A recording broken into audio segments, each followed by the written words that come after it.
राष्ट्रवादीच्या आमदार अपात्र सुनावणीचं वेळापत्रक तयार। 6 जानेवारी ते 27 जानेवारीपर्यंत चालणार कायदेशीर लढाई। राज्यात काँग्रेस 48 जागांवर लढणार असल्याची सूत्रांची माहिती। काँग्रेसनं मागवली लोकसभेच्या इच्छुक उमेदवारांची यादी, तर महाविकास आघाडीत जागा वाटपावरून मतभेद नाहीत, राऊतांची माहिती। 85 वर्षांच्या व्यक्तींनी आशीर्वाद आणि सल्ला देण्याचं काम करावं।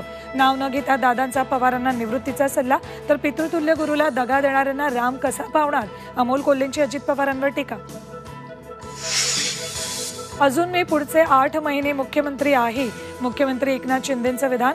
आमदार अपात्रता निकाल 6 दिवसांवर आला असतानाच शिंदेंच्या वक्तव्याची राजकीय वर्तुळात चर्चा। रायगडच्या माणगावात आज शासन आपल्या दारी। आंदोलनाच्या इशाऱ्यामुळे महाडमधील ठाकरे गटाचे कार्यकर्ते पोलिसांच्या ताब्यात, तर मुंबई गोवा हायवेवर 24 तासांसाठी अवजड वाहतूक बंद।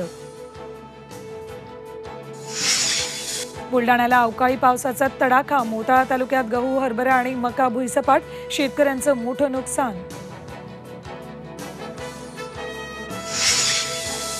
आणि पुढच्या 3 वर्षात मोठ्या व्यापाऱ्यांना UPI व्यवहारांसाठी शुल्क द्यावं लागण्याची शक्यता।